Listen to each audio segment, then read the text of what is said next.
Hey bros, today we've got the Adventure Force Liberator. Now to me, this looks like Adventure Force's version of a Nerf rival pump action shotgun. Here's the front of the package, and it shows that it comes with 10 rounds.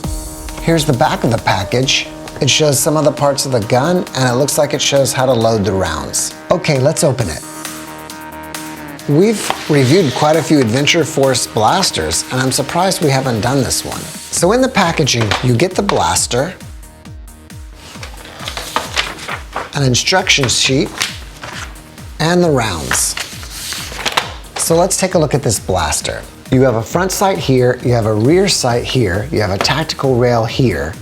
They're calling this a tactical grip, but it's also part of your slide to prime your blaster. In the back, you have a rear sling mount, and it says XL10 Tactical.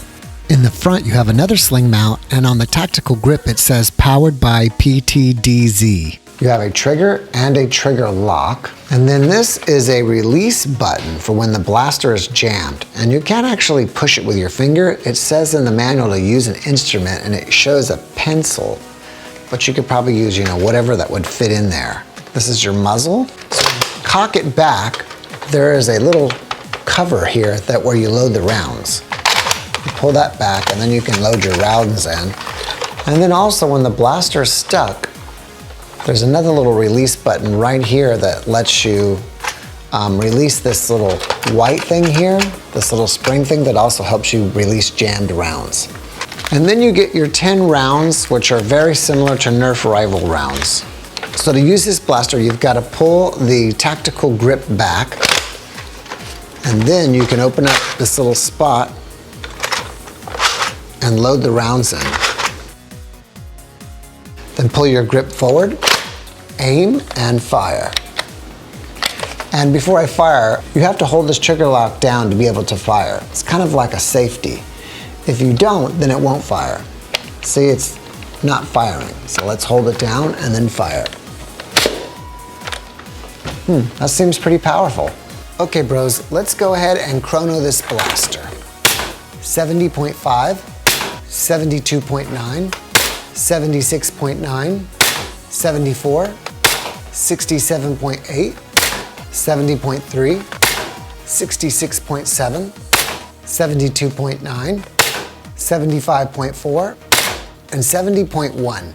The high was 76.9, the low was 66.7, and the average was 71.7. That's a little bit low for what I expected, but let's see how this blaster field tests.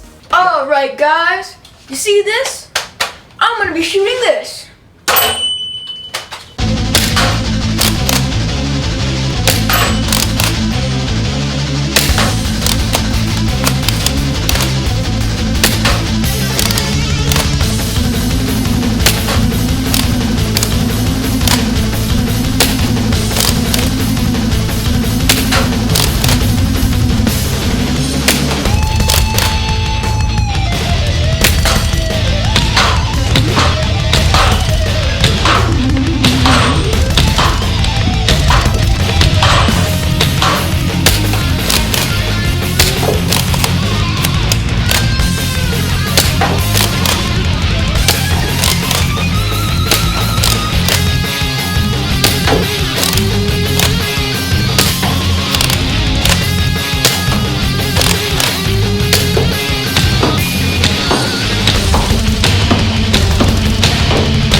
Hey bros, first I'm going to do a long distance accuracy test by shooting at drift that's about 45 feet away.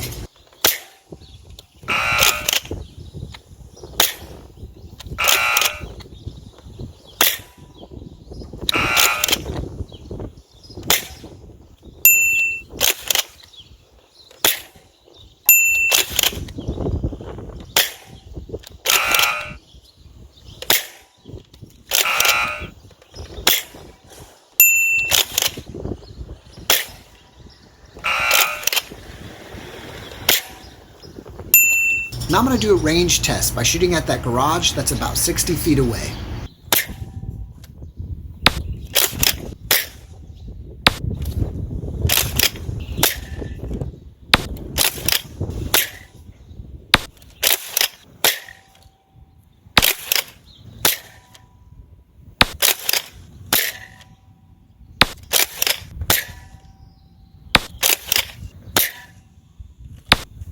Before I get into my final thoughts, there's a couple things I want to say about this blaster. First of all, when you load it, and it's empty right now, so I'm just gonna put a couple rounds in it.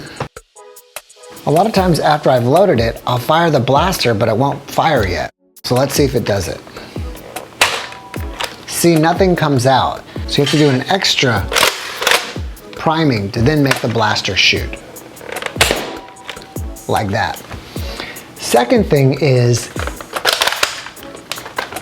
if you're reloading it with rounds already in the blaster, this white thing won't move. So what you're going to have to do is you're going to have to use this little button and pull it down to release it so you can move this white thing and then start loading it. I got this blaster for $14.88 yesterday at Walmart. So for the price, I think it's a pretty good deal. The power was a little bit less than I expected. I'm kind of more used to Nerf rival power, and I think this is less than Nerf rival power. This is more like Nerf elite power. So I was a little bit disappointed on that end. The accuracy was pretty good, and that was holding the blaster up and aiming through the sights. But really with a pump action shotgun, you're really not gonna, play that way. It's not cool. You're gonna be here and blasting like this, right? The range isn't really far, but it's close enough for, most indoor Nerf wars. You can probably, just play just fine, just like this. You have to make sure that you bring the slide all the way back, because if not, you're either gonna jam it or it's not gonna fire. So you gotta make sure it comes all the way up to the front, like that. I would recommend this gun for younger Nerfers, and I would recommend this for people who just really like pump action shotguns, or if you want to mod this blaster, because I do see screws on the side, so you should be able to take apart and mod it. One last thing, and that is you can't do slam fire with this blaster. All right, guys, it's shout out time.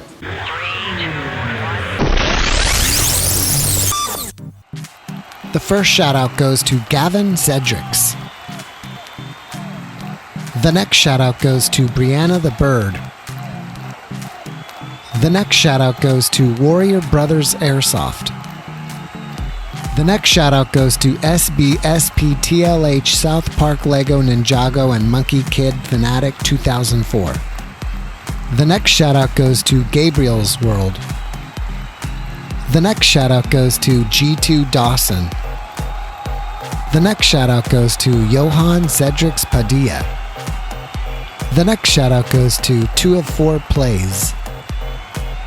The next shout out goes to Dereka123. The next shout out goes to Frankie Garcia. The next shout out goes to Matthew4907. The next shout out goes to Sunny Salonga. The next shout out goes to Lance Matthew Canlas. The next shout out goes to Bricks in Motion and Outdoor Kids. The next shout out goes to NLE Chapa. The next shout out goes to Emil Dadashov.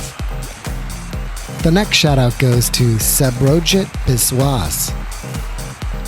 The next shout out goes to The Gamer. Hey bros, if you want a shout out, then go to the community tab on our channel and go to the most recent post and type I want a shout out. If you like this video, be sure to hit the like button and share it with your friends. Also, don't forget to subscribe and hit that notifications bell. Be happy, peace out.